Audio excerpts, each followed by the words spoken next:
আমার নবী ডাক দিয়ে বলেন, ও আমার বান্দা বান্দিরা ভালো করে শুনে রাখো, আমি আল্লাহর নবী ঘোষণা দিয়ে দিছি, যেই ব্যক্তির কাছে তার সন্তান বসে বসে সূরা ইয়াসিন পড়বে, কোরআন পড়বে, আল্লাহ তাআলা তার মৃত্যুর যন্ত্রণা কষ্ট কমায়া দিবেন। বলেন সুবহানাল্লাহ। মুসলমান আল্লাহর গোলাম,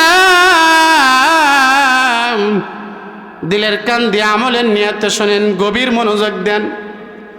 সম্মানিত হাজিরিন, বারাটিয়া হুজুর দিয়ে জানাজা পড়াইলে হুজুর নিজের দায়িত্ব পালন করার জন্য জানাজার খাটিয়ে আসবে, সবাইকে নিয়ত বলে দিবে, দোয়া বলে দিবে, এরপর সামনে জানাজার খাটিয়া নিয়ে আল্লাহু আকবার বলে 4 তাকবীরের সাথে জানাজা শেষ করে দিবে। কিন্তু মুসলমান আল্লাহর গোলাম, একটা সন্তান যদি বাবার জানাজা মায়ের লাশ নিয়ে যদি খাটিয়ার সামনে নিয়ে যদি আল্লাহু আকবার বলতে চায়, আপনারা বলেন ওই সন্তানের চোখের পানি বের হবে কি হবে না? আমার নবী ডাক দেয়, আমার উম্মত, তোর সন্তান যদি তোর জানাজার খাটিয়াটা নিয়া সামনে নিয়া বাঙ্গা বাঙ্গা কণ্ঠে যখন আল্লাহু আকবার বলবে, ওই সময় সন্তানের চোখ দিয়া দর দর দর দর করে পানি পড়ে, তার চোখের পানি দিয়ে তার দাড়ি ভিজে জমিনটা ভিজে যাবে। মুসলমান আল্লাহর গোলাম, সন্তান মায়ের লাশটা যখন জানাজায় পড়ানোর জন্য সামনে নিয়ে দাঁড়াবে, সঙ্গে সঙ্গে ওই সন্তানের পুরনো দিনের স্মৃতি মনে পড়ে যাবে। হাই রে, আমার মা আমার বাবা আমাকে কত কষ্ট করে লালন পালন করেছে, আজকে আমার মা আমার বাবা চিরজন্মের বিদায় নিয়ে চলে যাইতেছে। হাই রে, আমার মা চলে যায়, বাবা চলে যায়, আমি কাকে মা বলে ডাকবো, বাবা বলে ডাকবো? আল্লাহ নবী বলছেন, রিদার রব্বে ফি রিদাল ওয়ালিদে। অপর হাদিসের মধ্যে বলছেন, হুমা জান্নাতুকা ওয়া নারুকা, তোমার মা বাবা তোমার জন্য জান্নাত, তোমার মা বাবা তোমার জন্য জাহান্নাম। আল্লাহ নবী হাদিসের মধ্যে বলছেন, কোনো বান্দা যদি আল্লাহকে রাজি খুশি করার জন্য,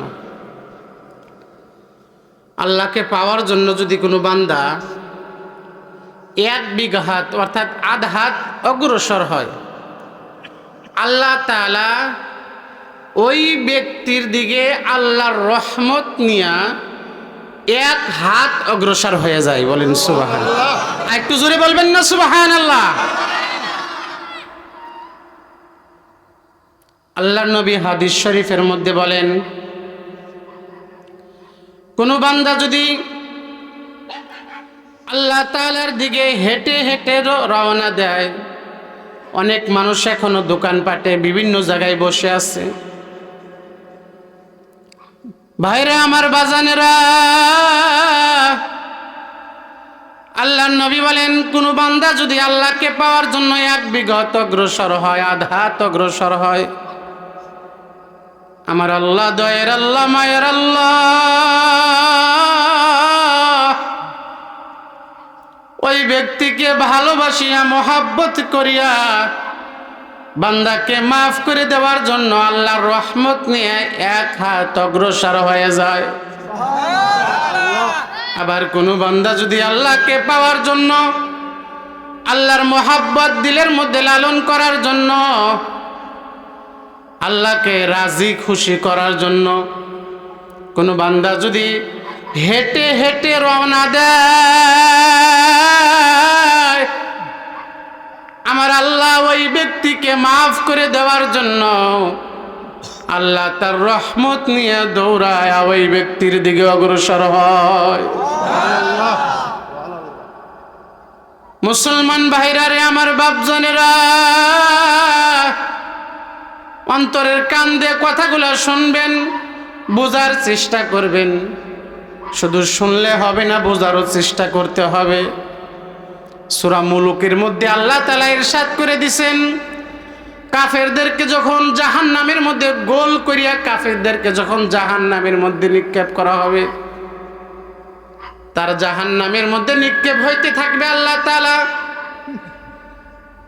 সূরা মুলুকের মধ্যে ইরশাদ করেন, কুল্লামা উলকিয়া ফিহা ফাউজুন সাআলাহুম খাজানাতুহা আলাম ইয়াতিকুম নাযীর। মানুষদেরকে যখন বলা হবে, আল্লাহ তাআলা বলেন কুল্লামা উলকিয়া ফিহা ফাউজুন সাআলাহুম খাজানাতুহা আলাম ইয়াতিকুম নাযীর।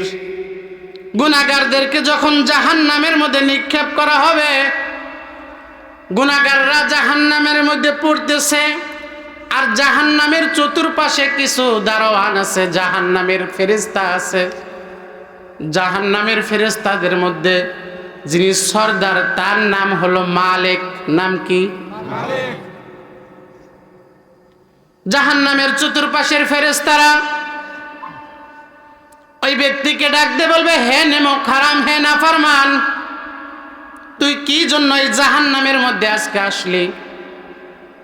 এই জাহান্নাম যে এত ভয়াবহ শাস্তির জায়গা, দুনিয়ার আগুনের মধ্যে আগে মানুষের চামড়া পরে, প্রথমে পশম পরে, এরপরে চামড়া পরে, এরপরে যদি আগুন অবশিষ্ট থাকে তাহলে অন্তরের হাড্ডি জ্বলে, অন্তরের গোস্ত জ্বলিয়া যায়।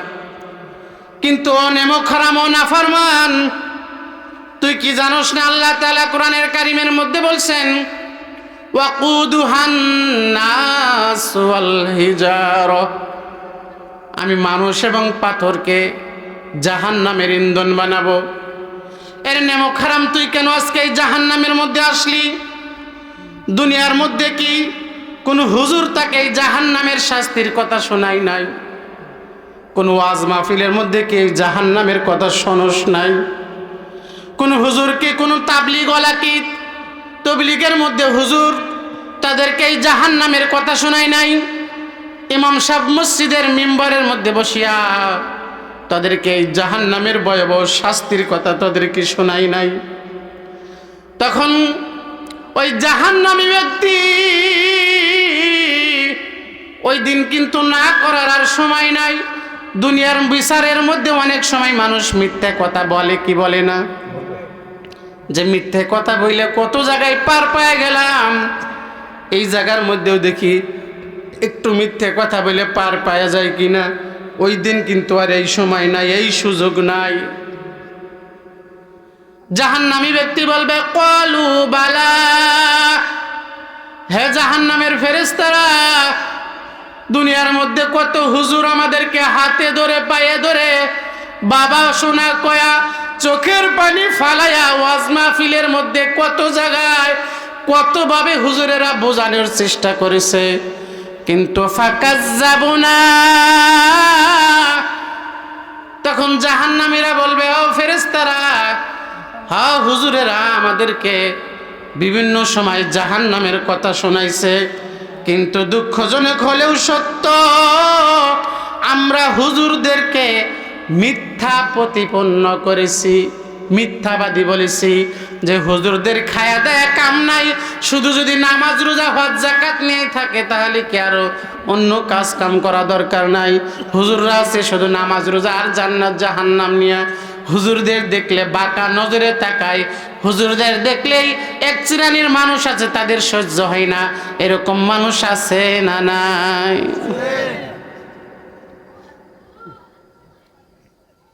এই দুনিয়ার এই মানুষগুলো হাসর ময়দানে এই জবাবটা দিবে। খুব সুন্দর করে আল্লাহ তাআলা নিজে কোরআনে কারিমের মধ্যে বলে দিছে যে ওই দিন তারা কি জবাব দিবে। কোরআনের মধ্যে আসছে, তারা বলবে, ক্বালু বালা কদ জাআনা নাযীর, হ্যাঁ আমাদের কাছে জাহান্নামের ভয় দেখানোর জন্য হুজুররা আসছিল, জাহান্নামের কথা বিভিন্ন জায়গায় মাহফিলের মধ্যে শুনেছি। ফাকাজ্জাবনা ওয়া কুলনা মা নাযালাল্লাহু আলাইকা মিন শাই, আমরা তাদেরকে মিথ্যা প্রতিপন্ন করেছি এবং বলছে আল্লাহ তাআলা আমাদের উপর কিছু নাজিল করে নাই। হুজুররা আন্দাজি বানায় বানায় কথা বলছে। তখন জাহান্নামী ব্যক্তিরা চোখের পানি ছেড়ে দিয়ে কানবে আর ডাক দিবে, হায় আল্লাহ, ক্বালু লাউ কুন্না নাসমাউ আও নাকিলু মা কুন্না ফি আসহাবিস সাঈর। ওই দিন জাহান্নামের মধ্যে পড়বে আর বলবে, হায় হায় হায়, ক্বালু জাহান্নামীরা বলবে, লাউ কুন্না নাসমাউ, আহা দুনিয়ায় থাকা অবস্থায় যদি আমরা হুজুরদের কথা শুনতাম, হুজুরদের কথা, আমরা যদি দুনিয়ায় থাকা অবস্থায় হুজুরদের কথা একটু শুনতাম। এই যে এই গ্রামের মধ্যে কিন্তু মানুষ এই কয়েকজন না, আরো মানুষ কিন্তু আছে, বিভিন্ন মানুষ বিভিন্ন জায়গায় বসে আছে, তারা ওই দিন আফসোস করবে, হায় বাড়ির কাছে ওয়াজ মাহফিল হয়েছিল, কোরআন হাদিস থেকে হুজুর কথা বলছিল, হায় হায় আমরা যদি হুজুরদের কথা একটু শুনতাম। ওই দিন আফসোস করে বলবে, আল্লাহ সেটা 1450 বছর পূর্বে কোরআনে কারিমে আগেই নোট করে দিয়েছে। বলেন সুবহানাল্লাহ। তারা বলবেন, ক্বালু লাউ কুন্না নাসমাউ, হায় আমরা যদি হুজুরদের কথা শুনতাম দুনিয়ায় থাকা অবস্থায়, আও নাকিলু, শোনার পর এক কান দিয়ে শুনছে আর এক কান দিয়ে বের করে দিছে, এরকম যদি না হইতো, আও নাকিলু, শোনার পর যদি একটু বোঝার চেষ্টা করতাম। আমরা শুনি কিন্তু এটা আবার পরে আমল করি না।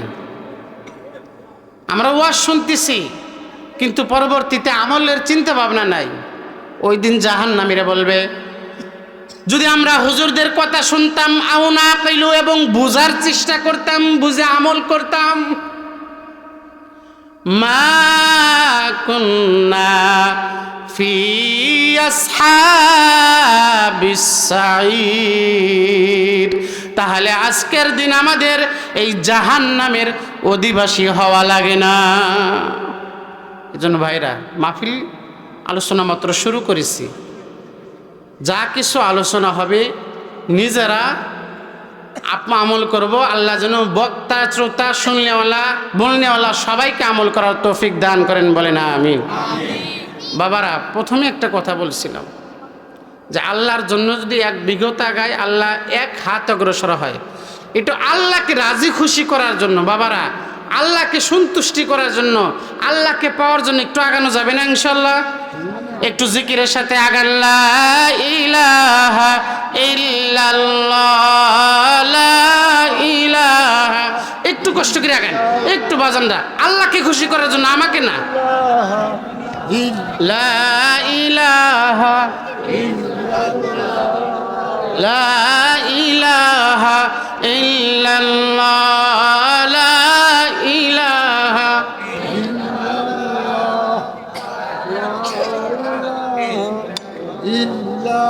লা ইলাহা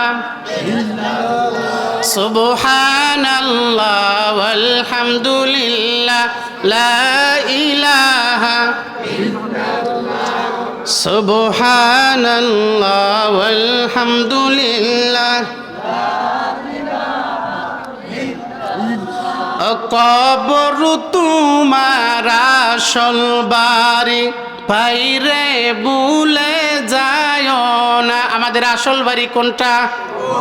3.5 হাত কবর হলো আমাদের আসল বাড়ি। এই দুনিয়ার মধ্যে 60, 70, 80 বছর ভাড়াটিয়ার মতো থাকতে হবে, এটা হলো পরীক্ষার হল। আসল বাড়ি কিন্তু 3.5 হাত কবর।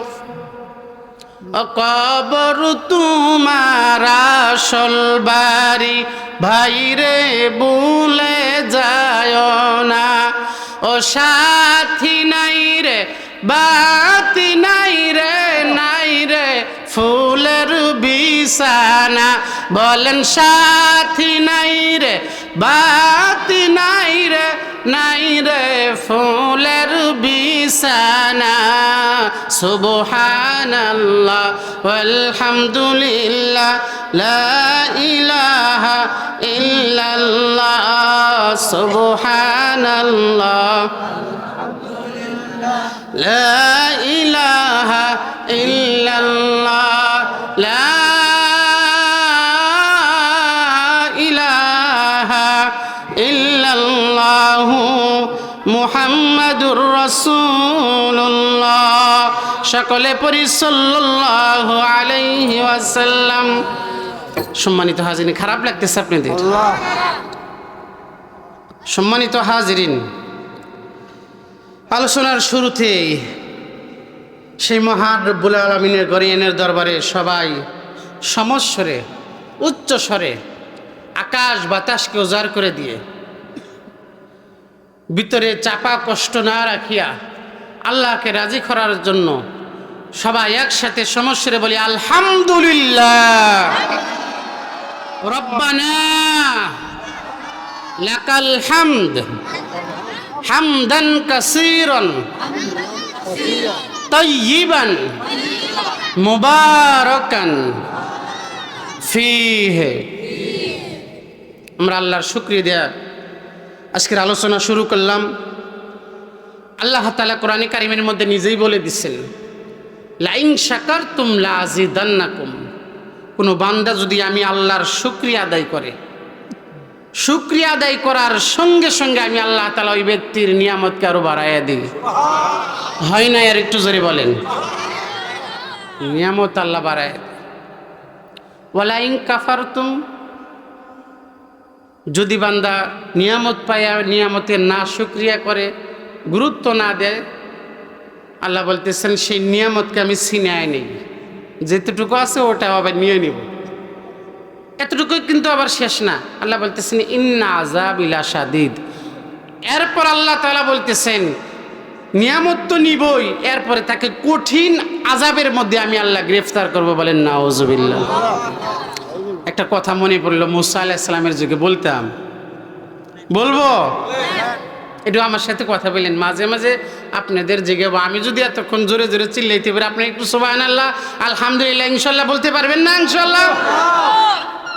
আর আপনি যদি মাঝে মাঝে হা হু না বলেন, তাহলে আমার কথা বুঝতেছেন না না বুঝতেছেন আমি তো এটা বুঝতে পারবো না। বলেন কথা ইনশাল্লাহ। আলহামদুলিল্লাহ। মুসা আলাইহিস সালাম, আমি বুঝাইতেছি নিয়ামতের না শুকরিয়া আদায় করলে আল্লাহ তাআলা নিয়ামত ছিনিয়ে নেন। পয়গম্বর মুসা আলাইহিস সালাতু ওয়াস সালাম, তিনি তো কালিমুল্লাহ ছিলেন, আল্লাহর সাথে কথা বলতেন। পয়গম্বর মুসা কালিমুল্লাহ তুর পাহাড়ের মধ্যে যাইতেছেন আল্লাহর সাথে কথা বলার জন্য। পয়গম্বর মুসা কালিমুল্লাহ আল্লাহর সাথে কথা বলার জন্য তুর পাহাড়ের মধ্যে যান। কথা বলা শেষ করে যখন ফিরে আসতেছেন, একজন ব্যক্তিকে দেখে এই মাজা পর্যন্ত বালুর মধ্যে গাড়া। কোন পর্যন্ত? মাজা পর্যন্ত বালুর মধ্যে গাড়িয়ে আছে। জাযাকাল্লাহ। বলতেছেন, ভাই তুমি মাজা পর্যন্ত বালুর মধ্যে গাড়িয়ে আছো কেন? তোমার শরীরে দেখি কিছু নাই, তোমার কি কাপড় চাপড় নাই? বলতেছে, হুজুর ও জামানার পয়গম্বর মুসা কালিমুল্লাহ, আমি এত গরিব, আমার পরনের কাপড় পরবো এই কাপড়টুকু পর্যন্ত নাই, আমার লজ্জা স্থান ঢাকার জন্য আমি বালুর মধ্যে এই পর্যন্ত গাইরে রইছি। এত গরিব। হযরত মুসা আলাইহিস সালাতু ওয়াস সালাম বলতেছে, ভাই তুমি কেমন আছো? সে আলহামদুলিল্লাহ না বলে বলতেছে, কেমন আছো তুমি দেখতেছো না? কাপড় চোপড় নাই, খাওয়া দাওয়া তো আরো নাই, কেমন আছি তুমি কি দেখতেছো না? অর্থাৎ আল্লাহর শুকরিয়া আদায় করে নাই। যে কোনো হালতে থাকে আল্লাহর শুকরিয়া আদায় করা দরকার আছে না নাই? মুসা আলাইহিস সালাতু ওয়াস সালামকে বলতেছেন, পয়গম্বর কালিমুল্লাহ আমি কেমন আছি আপনি কি দেখতেছেন না? বলতেছে, হ্যাঁ আমি তো দেখতেছি, এরপরেও তোমার শুকরিয়া আদায় করা দরকার ছিল। ভাই আমি কি অবস্থায় আছি, এই অবস্থায় কেমনে আল্লাহর শুকরিয়া আদায় করবো? আল্লাহ আমারে কি দিছে? এই কথা বলার পরেই আল্লাহ তাআলা তাকে যে নিয়ামত দিছিল, বালুর মধ্যে গাড়িয়া ছিল, লজ্জা স্থান ডেকে রাখছিল। এবার বলেন বাতাস কার কথা মতো চলে? আর একটু জোরে বলেন, কার কথা মতো চলে? আল্লাহ তাআলা বাতাস করে দিল, বাতাস দেরি করিস না, ওই ব্যক্তি যে বালু দিয়ে লজ্জা স্থান ডেকে রাখছে ওই বালুটা ওরা এনে তুই অন্য জায়গায় নিয়ে যা। বাতাস চলে আসছে, ওই যেই জায়গায় লজ্জা স্ট্যান্ড যে বালু দিয়ে ডেকেছিল বালু উড়াই নিয়ে গেছে। এখন তো সব সদরঘাট খোলা। বুঝতেন যে বিষয়টা, ওই শুকরিয়া আদায় করে নাই।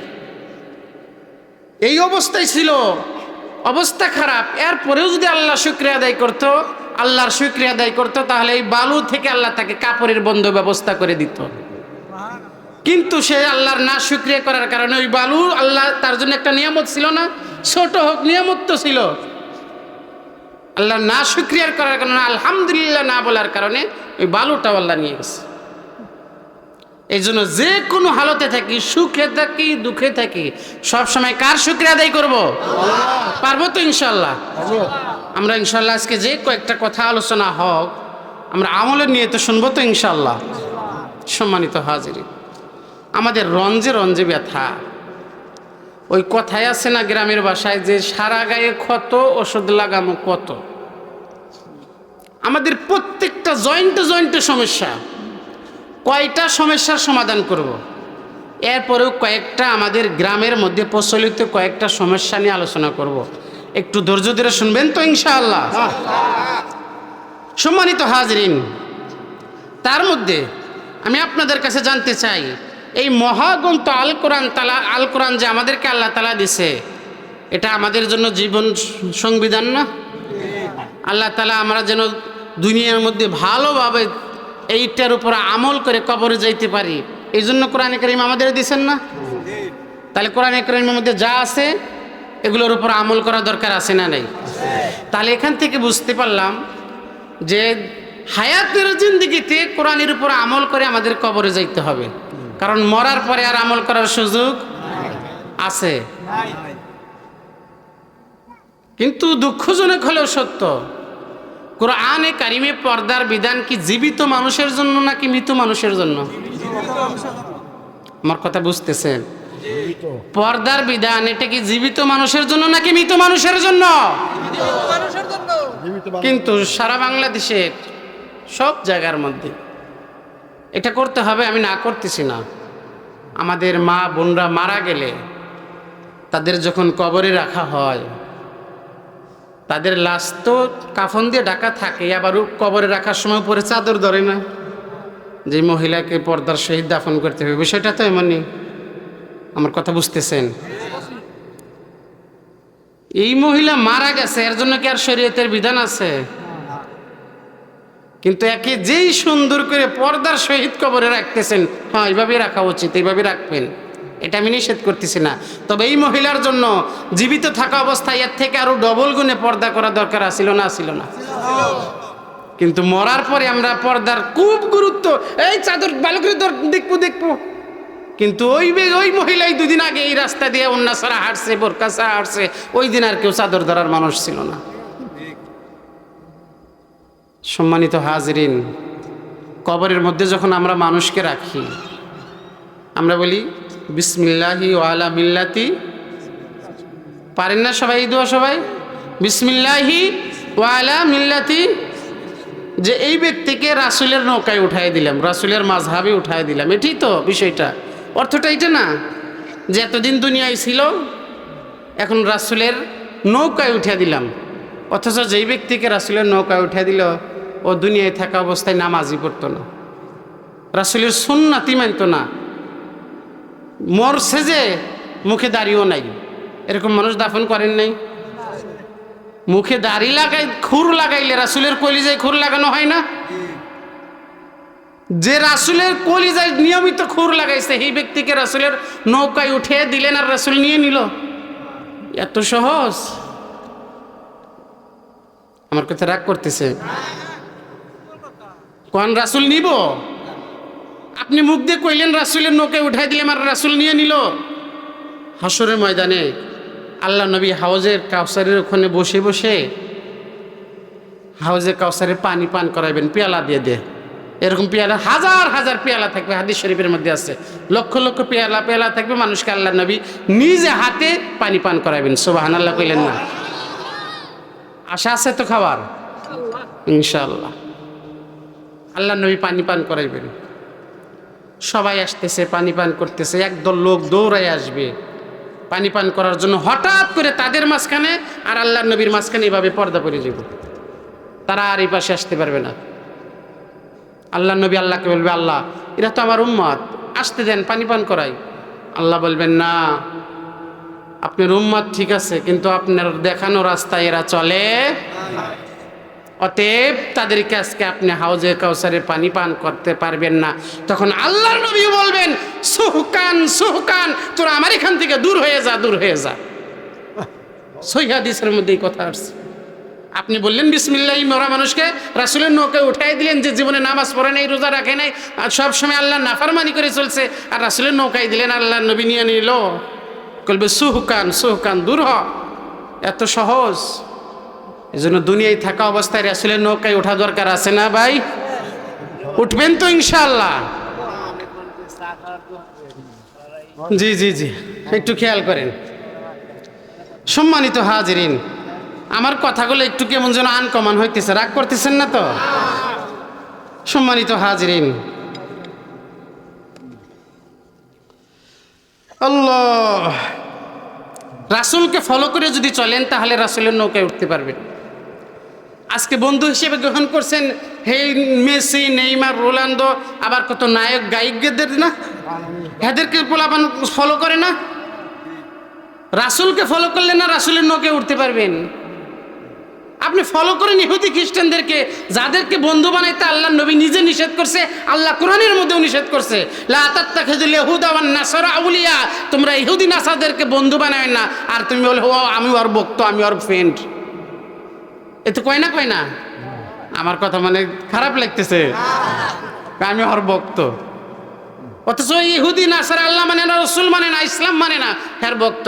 আল্লাহ নবী বলছে, মা আল মারউ মা মান আহাব্বা, যার সাথে যার মহাব্বত তার সাথে তার কিয়ামত, হাসর নাসর। ইয়াউমা নাদু কুল্লা উনাসিম বিইমামিহি, আল্লাহ তাআলা হাসরের ময়দানে প্রত্যেকটা মানুষকে তার ইমামের সাথে উঠাইব। যাকে দুনিয়ায় ফলো করছে তার সাথে উঠব। দুনিয়ায় যত কমই মুসলমানের ঘরে জন্ম নিলেই মুসলমান হওয়া যায়? মুসলমান ভিন্ন জিনিস, এত সহজ না। মুসলমানের ঘরে জন্ম নিলে কোনোদিনও মুসলমান হওয়া যায় না। মুসলমান ভিন্ন জিনিস, এটা আমলে আখলাকে দেখাইতে হয়। সম্মানিত হাজিরিন, আল্লাহু আকবার। আরেকটা কথা বলি, বহুত মানুষ আমরা আছি, আমার কথা বুঝতেছেন? কথা বলেন না, একটু এদিকে। সম্মানিত হাজিরিন, আমাদের আরেকটা সমস্যা, ওই যে বিসমিল্লাহি ওয়া আলা মিল্লাতি কইলে রাসূলের নৌকায় উঠাই দিতেছেন, অথচ যেই ব্যক্তিকে রাসূলের নৌকায় উঠাইতেছেন ওই ব্যক্তি দুনিয়ায় থাকা অবস্থায় মানুষের হক মেরে রেখেছে, কোনো কাজ হবে না। আর যদি এই রাস্তার বাজেট হয়, সরকারি রাস্তা যদি কাম ধরে, ইট রেখে গেছে সকালে, রাত্রেবেলা গাড়ি দিয়ে, সকালবেলা ইট 2-3 দিনে গোয়াল করে গরুর নিচে বিছাই দিছে, এরকম হয় না? হয় না? যদি এক ধমক দিয়ে কয়, আরে ইট নিলি কেন, ইট কি তোর বাপের? পরে উল্টা আবার অরে ধমক দে, তোর বাপের। আছে না নাই? উল্টা ধমক দে, তোর বাপের নিচে, তোর সমস্যা কি? সম্মানিত হাজিরিন, এটা কারো বাপের না, এটা বাংলাদেশের মধ্যে যতগুলো জনগণ আছে প্রত্যেকটা জনগণের এই ইটের মধ্যে হক আছে। আপনি যতক্ষণ না পর্যন্ত আপনি ইটটা নিয়ে রাখলেন, রাখার পর আপনি যখন বুঝাইলো ওয়াজে শুনছেন যে হক মেরে খাইলে হে, ওই হকদারের পাওনা পরিশোধ করার আগ পর্যন্ত সে কোনোদিন জান্নাতে যাবে না, তখন আপনি 2 বছর পর ওই ইটের টাকা আপনি সরকারি ফান্ডে দিয়ে দিতেছেন। এরপরে আপনারা কামা হক কুহু, আপনার হক আদায় করা হবে না। কারণ যেই সময় আপনি ইটটা নিছেন, ওই সময় ইট নেওয়ার পর আপনি রাখছেন 2 বছর, 5 মাস, 2 মাস, 3 মাস রাখছেন, এর মধ্যে মানুষ মারা গেছে না, গেছে না? যারা মারা গেছে তাদেরও হক ছিল না, ছিল না ইটের মধ্যে? যারা দুনিয়ায় জীবিত আছে তাদের হক নেই আদায় করলেন, লাইভে এসে ক্ষমায় চাইলেন। যারা মরছে তাদের কাছ থেকে কেমনে, যারা মরছে তাদের কাছ থেকে কেমনে আপনি ক্ষমা চাইবেন? হ্যাঁ, এই একটা মাসালা যদি মানুষ বুঝতো তাহলে বাংলাদেশের টাকা বিদেশে পাচার করতো না। একটা কথা যদি বুঝতো, হাসরের ময়দানে হজের সওয়াব নিয়ে, নামাজের সওয়াব নিয়ে মানুষ দাঁড়ায় যাবে। সম্মানিত হাজিরিন, দাঁড়ায় যাওয়ার পর জান্নাতে যেতে চাইবে, পাওনাদাররা পিছন দিক থেকে আল্লাহকে বলবে, আল্লাহকে থামান, এ আমার টাকা মেরে খাইছে। নিজের ছেলে, এমনও বাপ আছে সে যে ছোট ছেলেরে সব দিয়ে দেয়, বড় ছেলেরে ঠিক মতো দেয় না, মেয়েকে ঠিক মতো দেয় না, ওয়ারিশ ঠিক মতো বন্টন করে না, আছে না নাই? ওই বাপকে সন্তানরা দাঁড় করাই দিব, মেয়ে দাঁড় করাই দিব, ফুবুদের হক ঠিক মতো দেয় না, এরকম আছে না নাই? আল্লাহর শপথ করে বলতেছি, তারা ওই যাদের হক ঠিক মতো আদায় করে না তারা দাঁড় করাই দিব। দাঁড়াও, দাঁড় করাই দিব। দাঁড়ায় কি আল্লাহ আমার হক একে পরিশোধ করে এরপরে জান্নাতে যাওয়ার পারমিশন দেন। সে জান্নাতে যাইতে চাইব, তখন আল্লাহ বলবে এদের পর যে পাওনাদাররা আছে এদের পাওনা পরিশোধ করে এরপরে জান্নাতে যাও। তখন আল্লাহকে বলবে, আল্লাহ আমার তো টাকা পয়সা নাই, দুনিয়ায় তো টাকা পয়সা না, আমি রেখেছি জমি জমা, আমি রেখেছি জমি জমা, তো আর আমি কবরে নিয়ে আসি না, এটা কেমনি সম্ভব? তখন আল্লাহ বলবেন, তোমার তো নেকি আছে, নেকির বড়াই দেখাই তো তুমি জান্নাতে যাইবার চাইতেছ। তুমি তাহলে এই পাওনাদার যে দাঁড়ায় আছে শত শত মানুষ, এদের তোমার নেকিগুলো তাদেরকে বন্টন করে দাও।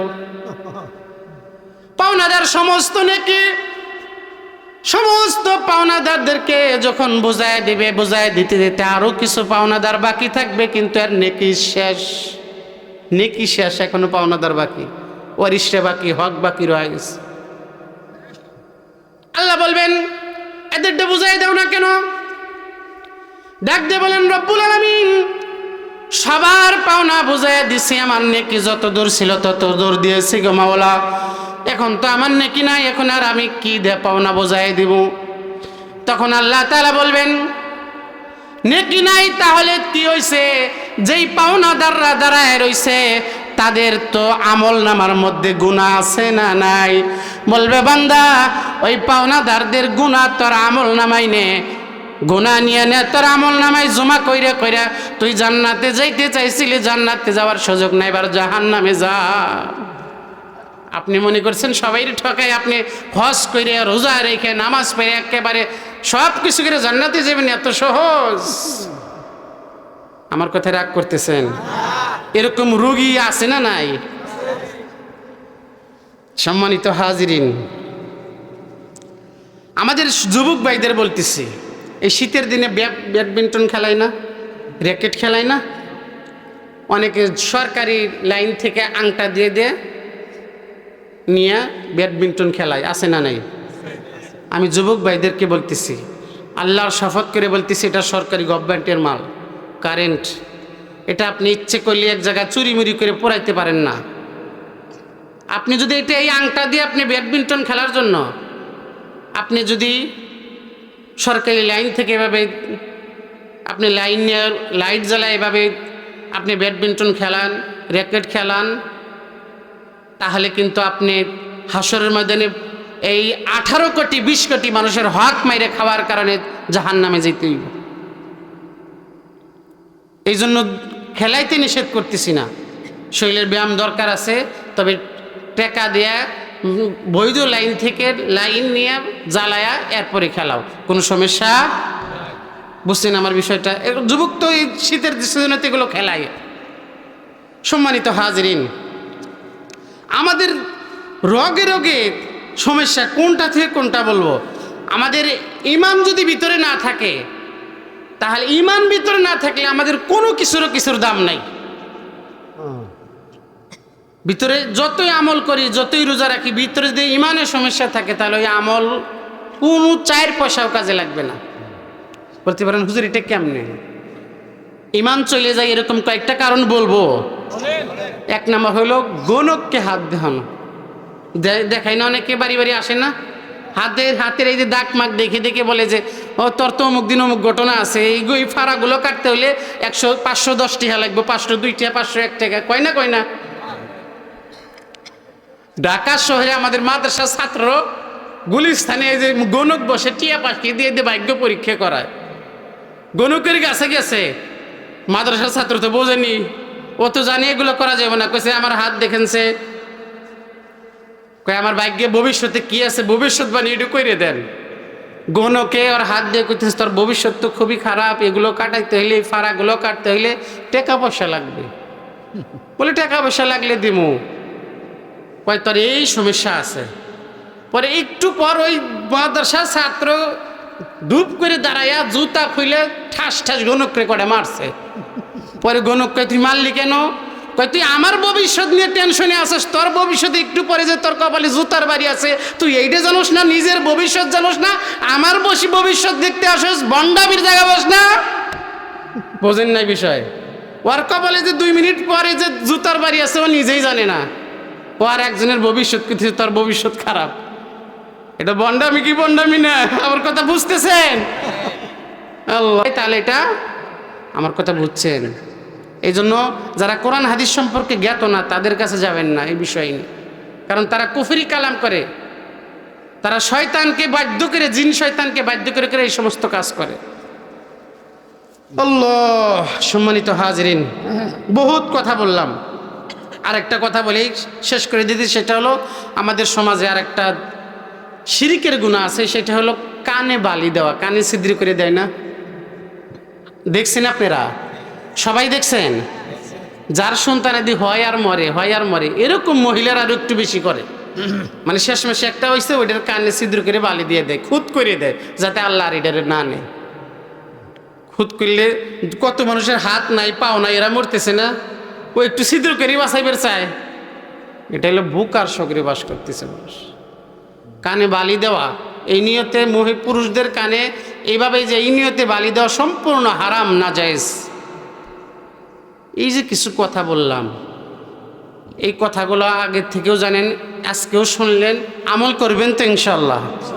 আল্লাহ আমাদের বক্তা শ্রোতা সবাইকে আমল করার তৌফিক দান করেন, জোরে বলেন আমিন। সম্মানিত হাজিরিন, আরেকটা সমস্যা আমাদের মধ্যে আছে, এটা বলে আমার মূল আলোচনার মধ্যে প্রবেশ করব। আমাদের আলহামদুলিল্লাহ বিরিয়ানি রেডি হইতেছে, আপনারা আছেন তো ইনশাআল্লাহ? একটু রেডি হইতেছে, আসতে যতক্ষণ আমি এতক্ষণ আপনাদের বিরক্ত করব, শুনবেন তো ইনশাআল্লাহ? সম্মানিত হাজিরিন, আমাদের মধ্যে একটা প্রচলন আছে, এটা আমাদের মা বোন সহ সবার জানা খুবই জরুরি। শোনেন, আল্লাহ নবী হাদিসে শরীফের মধ্যে বলছেন, হ্যাঁ আমার উম্মতেরা, তাজাওয়াজুল ওয়াদুদাল ওয়ালুদা, তোমরা এরকম ফ্যামিলিতে বিবাহ শাদী করো, যেই ফ্যামিলিতে বিবাহ শাদী এমন ফ্যামিলি দেখে করো যেখানে মানুষের সন্তানাদি বেশি হয়। অথচ আমাদের বাংলাদেশে একটা আমেরিকান স্লোগান সবার মুখে মুখে দেখা যায়, বিভিন্ন সরকারি টিকিটে, ট্রেনের টিকিটে বিশেষ করে দেখা যায়, 2টি সন্তানের বেশি নয়, একটি হলে। আমি মনে হয় এরকম লেখা দেখেন না আপনারা, শোনেনও নাই। 2টি সন্তানের বেশি নয়, একটি হলে ভালো হয়। এই স্লোগান আসছে আমেরিকা থেকে। ডোনাল্ড ট্রাম্প, তাদের থেকেই স্লোগান আসছে যে 2টির বেশি নেওয়া যাইব না, একটা হইলেই। অথচ ডোনাল্ড ট্রাম্পেরই 6টা, হাফ ডজন। বুঝছেন তো বিষয়টা? আল্লাহর শপথ করে বলতেছি, যারা এই আমেরিকান এই থিওরি মেনে, যারা 2টি সন্তানের বেশি নয়, একটি হলে ভালো হয়, এইটা মেনে যারা পদ্ধতি গ্রহণ করবেন, ভালো করে শুনে রাখেন। সূরা তাকবীর খুলে দেখবেন, 8 এবং 9 নম্বর আয়াত।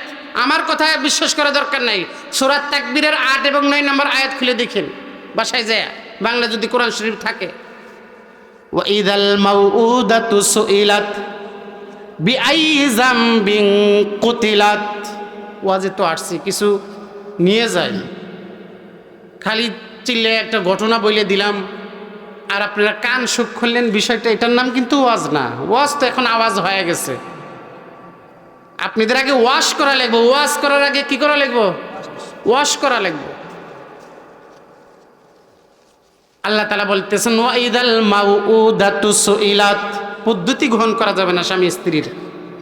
ওয়া ইদাল মাউউদাতু সুইলাত বিআইয়ি যামবিন কুতিলাত। হাসরের ময়দানে আল্লাহ তাআলা বিভিন্ন ছোট ছোট বাচ্চাদেরকে প্রশ্ন করবেন, বিআইয়ি যামবিন কুতিলাত, তোমাদেরকে কেন হত্যা করা হয়েছিল? এই আয়াত যখন নাজিল হয়,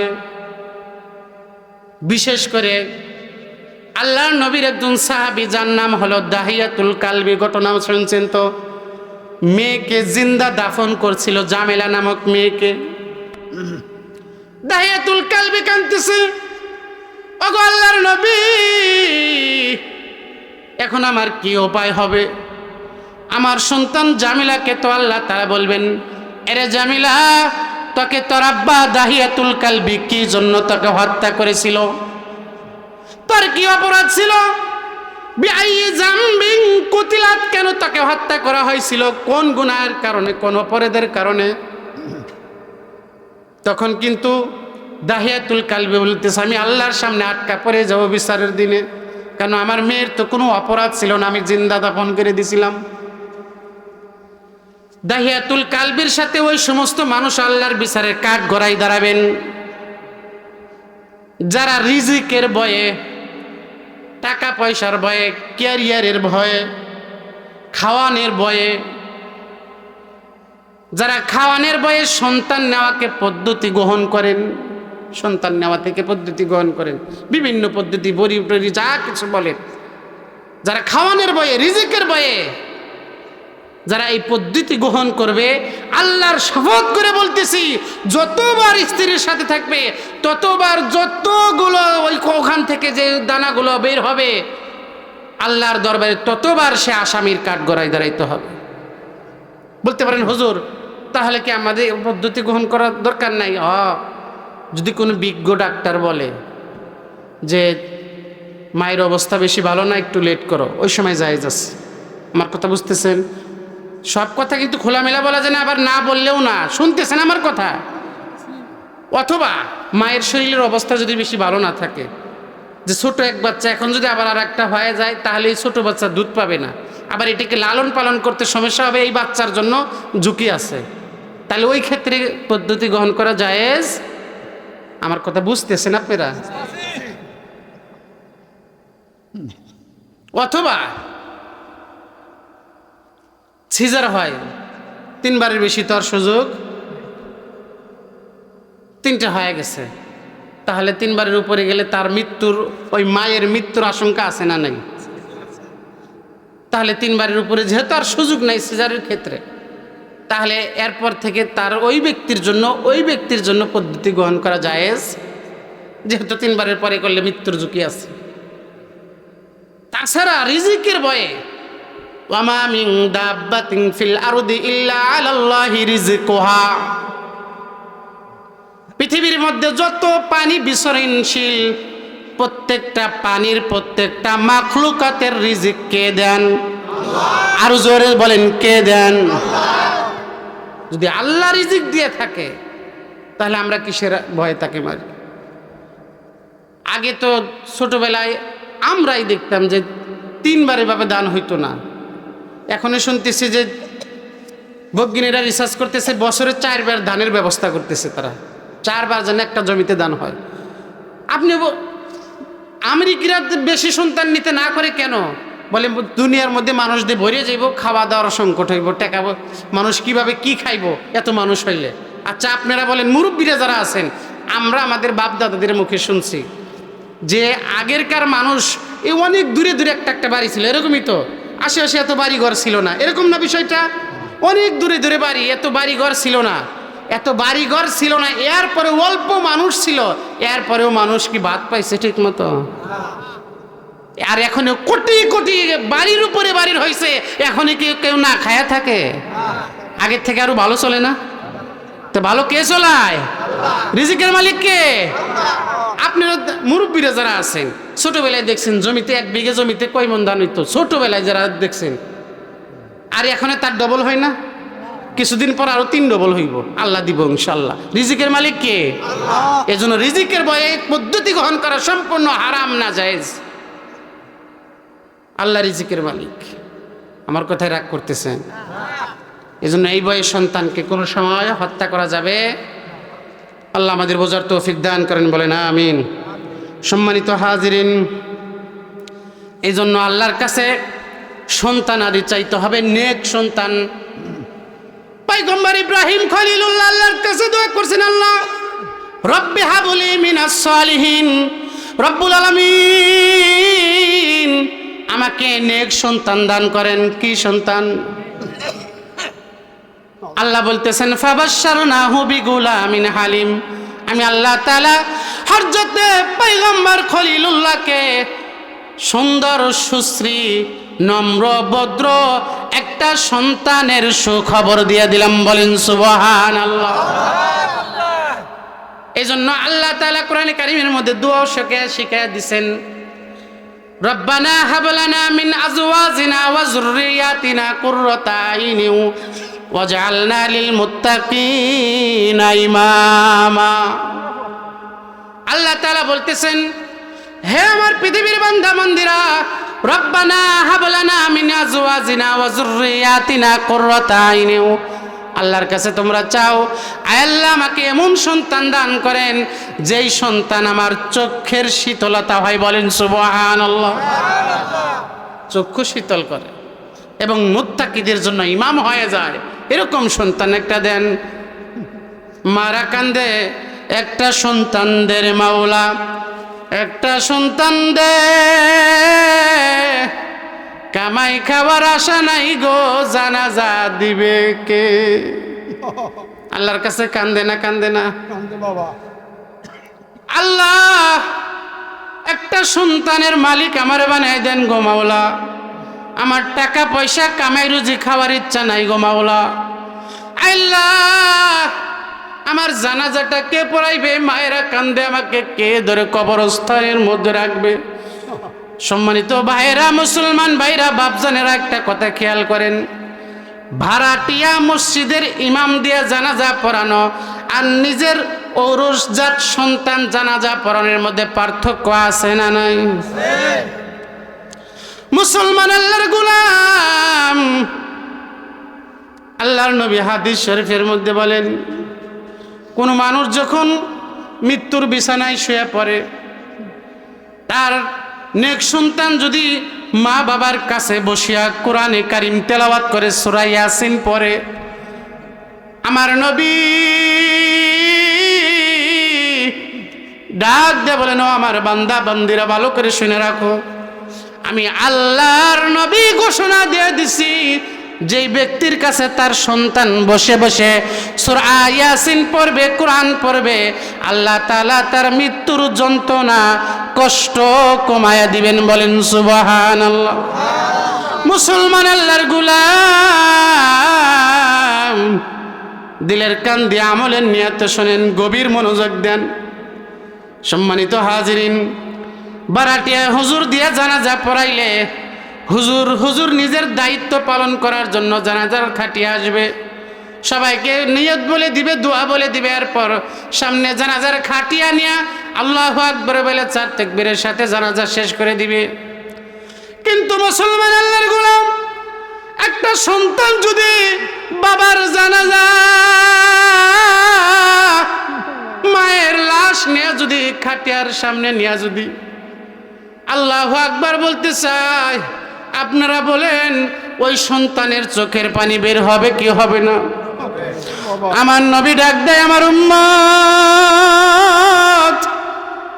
তোর সন্তান যদি তোর জানাজার খাটিয়াটা নিয়া সামনে নিয়া বাঙ্গা বাঙ্গা কণ্ঠে যখন আল্লাহু আকবার বলবে, ওই সময় সন্তানের চোখ দিয়া দর দর দর দর করে পানি পড়ে, তার চোখের পানি দিয়ে তার দাড়ি ভিজে জমিনটা ভিজে যাবে।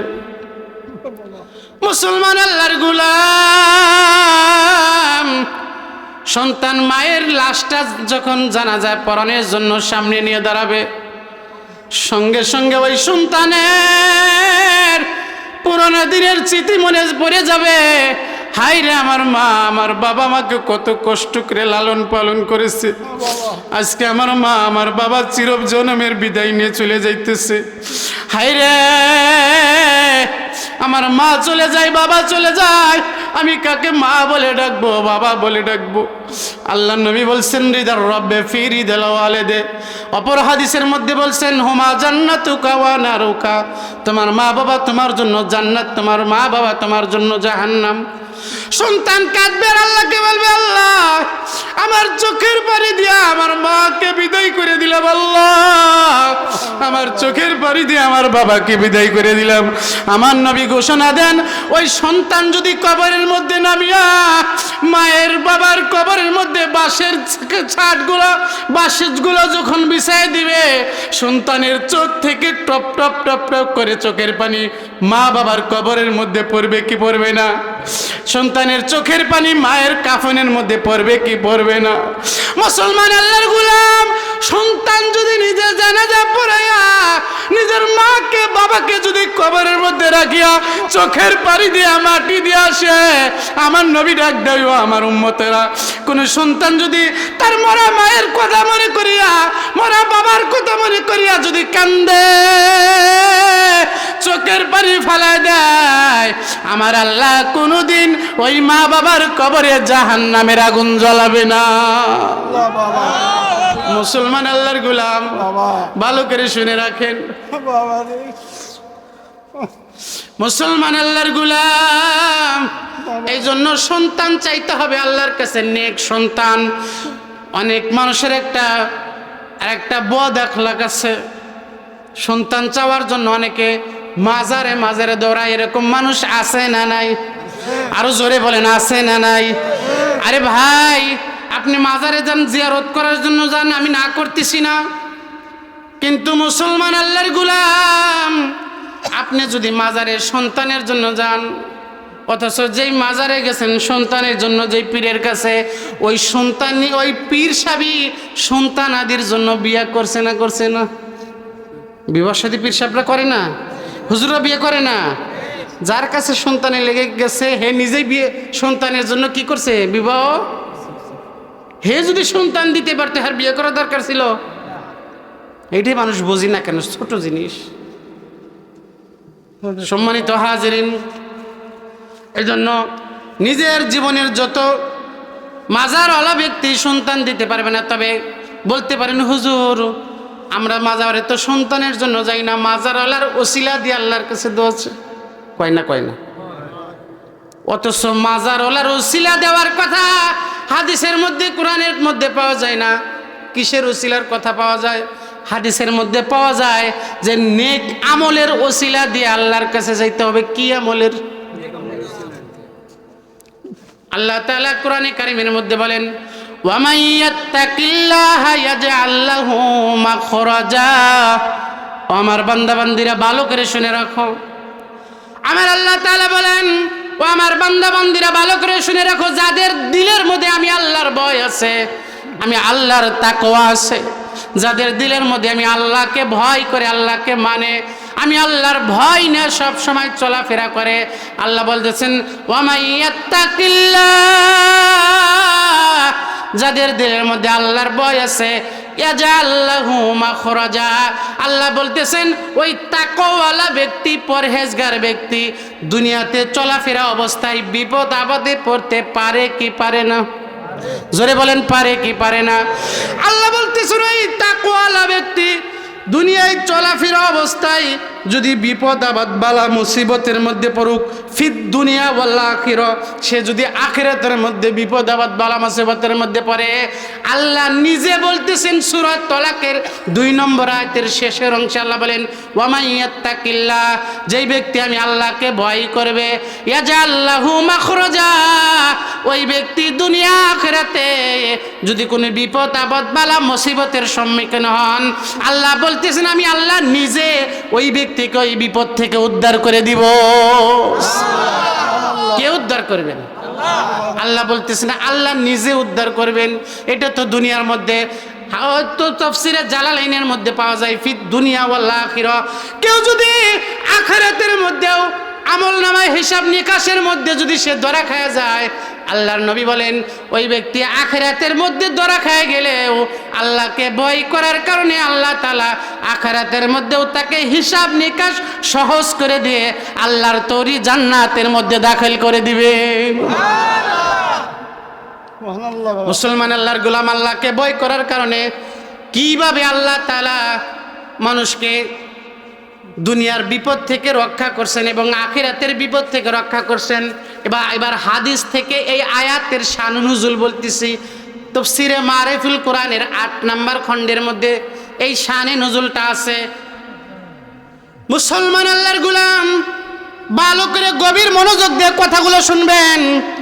আল্লাহর নবী বিশ্ব নবী রাহমাতুল লিল আলামিনের একজন সাহাবী, যার নাম হলো হযরতে আউফ বিন মালিক আশজাই রাদিয়াল্লাহু আনহু।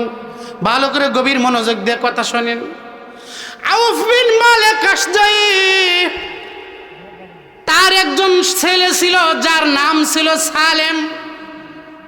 এক পর্যায়ে সালেম কাফেরদের হাতে বন্দী হয়ে গেছে। কাফেরেরা সালেমকে গ্রেফতার করে তাদের তাঁবুর মধ্যে নিয়ে গেছে। ঘটনাক্রমে ওই ব্যক্তির সন্তান ছিল মাত্র একজন। কয়জন? আরো জোরে বলেন, কয়জন? আউফ বিন মালিক আশজাই দৌড়ায়া আল্লাহর নবীর দরবারের মধ্যে চলে গেছে। ডাক দিয়ে, নবীজি, আমার একজন ছেলে ছিল যার নাম হলো সালেম। কাফেররা তাকে বন্দী করে তাদের তাঁবুর মধ্যে নিয়ে গেছে গো নবী। ও গো আল্লাহর নবী, সন্তানের বিরহ ব্যথায় সালেমের আম্মা কানতে কানতে বেহুশ হয়ে গেছে গো আল্লাহর নবী। আপনি এমন একটা আমল বলে দেন, এতে একটা ব্যবস্থা করেন যেন আমার ছেলে সালেমকে আমি হাতে পাই, বুকের মানিক বুকের মধ্যে আমি ফিরে পাই।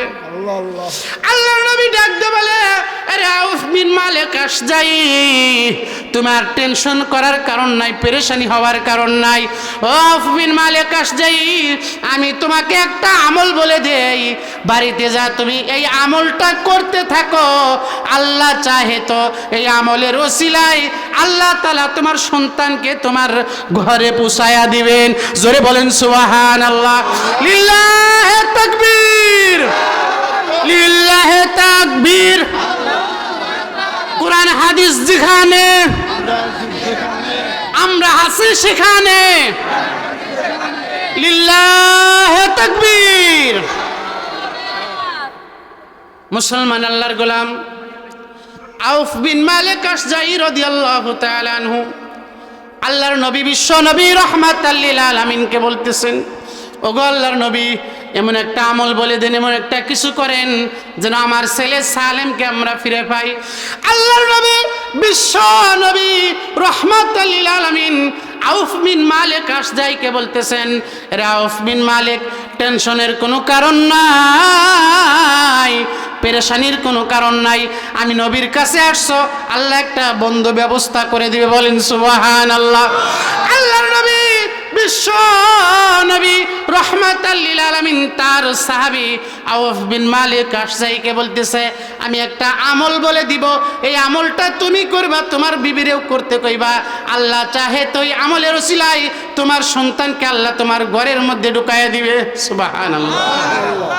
আমলটা আমাদের জানা দরকার আছে না নাই? আউফ বিন মালিক যে এত সহজ আমল আমরা সবাই পারি, কিন্তু আমলটা কিভাবে করতে হবে একটা সঠিক নিয়ম আছে, আমি বলবো। আউফ বিন মালিক আশজাইকে আল্লাহর নবী বললেন, এক নাম্বার তোমার ভিতরে আল্লাহর তাকওয়া অর্জন করো। দুই নাম্বার হলো তুমি এবং তোমার স্ত্রী বেশি বেশি করে লা হাউলা, আমার সাথে বলেন লা হাউলা ওয়ালা কুওয়াতা ইল্লা বিল্লাহ, লা হাউলা ওয়ালা কুওয়াতা বলেন ইল্লা বিল্লাহ আলিয়ুল আযীম। আল্লাহর নবী বললেন, আউফ বিন মালিক, তুমি এবং তোমার স্ত্রী বাড়িতে যায়া বেশি বেশি করে লা হাওলা ওয়ালা কুওয়াতা ইল্লা বিল্লাহি আলিয়ুল আযীম এই আমলটা বেশি থেকে বেশি করতে থাকো। আল্লাহ চাহে তো অতি শীঘ্র আল্লাহ তাআলা তোমাদের একটা ফল দিয়ে দিবে, একটা নতিজা দিয়ে দিবে।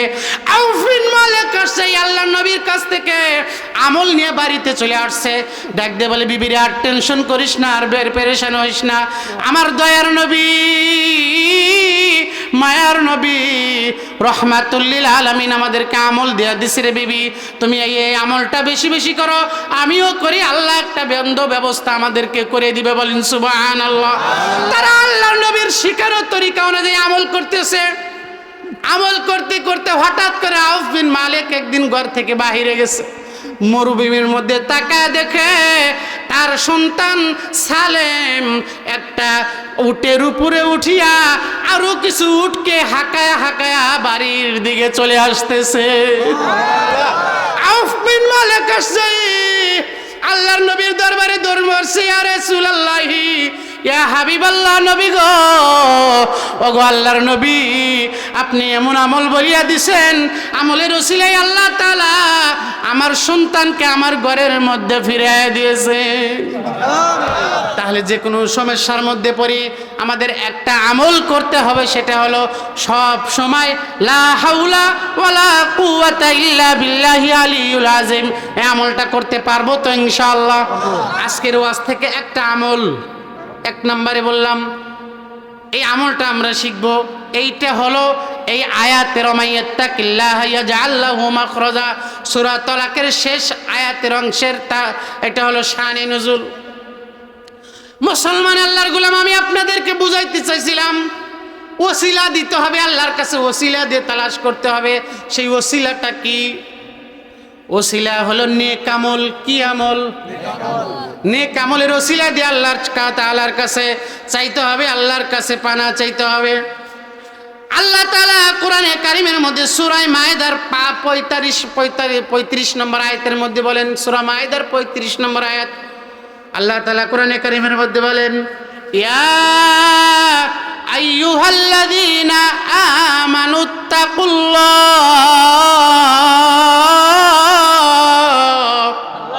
আর জোরে বলেন আল্লাহু আকবার, আর একটু জোরে বলেন আল্লাহু আকবার। ইয়া আইয়ুহাল্লাযীনা আমানুত্তাকুল্লাহ, আল্লাহ তাআলা ঈমানদারদেরকে ডাক দিতেছেন, হে ঈমানদারেরা। কাদের ডাক দেন? আমানুত্তাকুল্লাহ, তোমরা আল্লাহ তাআলাকে ভয় করো। কাকে ভয় করার কথা বলছেন? আল্লাহ তাআলাকে ভয় করো। এরপর আল্লাহ তাআলা বলেন, ওয়াবতাগু ইলাইহিল ওয়াসিলা, হে আমার ঈমানদার বান্দা বান্দিরা, তোমাদের এক নাম্বার কাজ হলো আমি আল্লাহকে ভয় করবা। 2 নাম্বার কাজ হলো ওয়াবতাগু ইলাইহিল ওয়াসিলা, তোমাদের 2 নাম্বার কাজ হলো নেক আমলের মাধ্যমে আল্লাহ তাআলার নৈকট্য লাভের উপায় তালাশ করবা। বলেন সুবহানাল্লাহ। নেক আমলের মাধ্যমে, কোন আমল? ভালো কাজের মাধ্যমে, নেক আমলের মাধ্যমে আল্লাহ তাআলার কাছে, আল্লাহ তাআলার নৈকট্য, আল্লাহকে পাওয়ার জন্য যত রাস্তা আছে সব খোঁজাখুঁজি করতে হবে, তালাশ করতে হবে। মনে রাখবেন আল মুসলমান, আল্লাহর গোলাম, আল্লাহর নবী, বিশ্ব নবী রাহমাতাল লিল আলামিন হাদিস শরীফের মধ্যে বলছেন, হাদিসটা তিরমিজি শরীফের মধ্যে আছে, ইবনে মাজার মধ্যে আছে। আল্লাহর নবীর সাহাবী হযরতে আনাস বিন মালিক থেকে হাদিসটা বর্ণিত। আল্লাহ নবী, বিশ্ব নবী রাহমাতাল লিল আলামিন বলেন, আদ-দুআ ও মুখুল ইবাদা, দোয়া হলো সমস্ত ইবাদতের মগজ। মানুষের বডির জন্য সবচেয়ে কার্যকরী জিনিস হলো মগজ। যদি মগজ ঠিক না থাকে সে মানুষ আর মানুষ থাকে না, পাগল হয়ে যায়। তাকে পাগল বলে না, যে মাথা ঠিক নাই, তার মানে মগজ ঠিক নাই। বুঝছেন তো বিষয়টা? আল্লাহর নবীর সাহাবী হযরতে সালমান ফারসি রাদিয়াল্লাহু তাআলা আনহু থেকে হাদিসটা বর্ণিত। আরেকটা, আল্লাহর নবী, বিশ্ব নবী বলেন, লা ইয়ারুদ্দুল কাযা ইল্লা দুআ।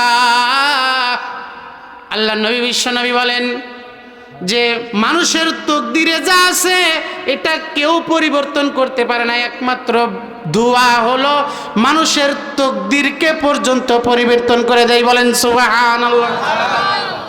বুঝছেন বিষয়টা? কি চিন্তা ভাবনা করছেন? আমরা বলি না কপালে যা আছে তা হইব, আছে না কথা? অনেকে কয় না, একটা কাম করতে করতে হতাশ হয়ে গেছে, আর কুলাইতেছে না, যা কপালে যা আছে তা করতে থাই, এ কথা কয় না? অথচ কপালে যা আছে তা না, কপালে যা আছে ওইটাও পরিবর্তন করা যায়। কিসের মাধ্যমে? জোরে বলেন, কিসের মাধ্যমে? দোয়ার মাধ্যমে। কপালের তকদির পর্যন্ত আল্লাহ পরিবর্তন করে দেয়। কি মনে করতেছেন তকদিরে যা আছে তা না, কয় কপালে যা আছে তা? বিষয়টা এমন না।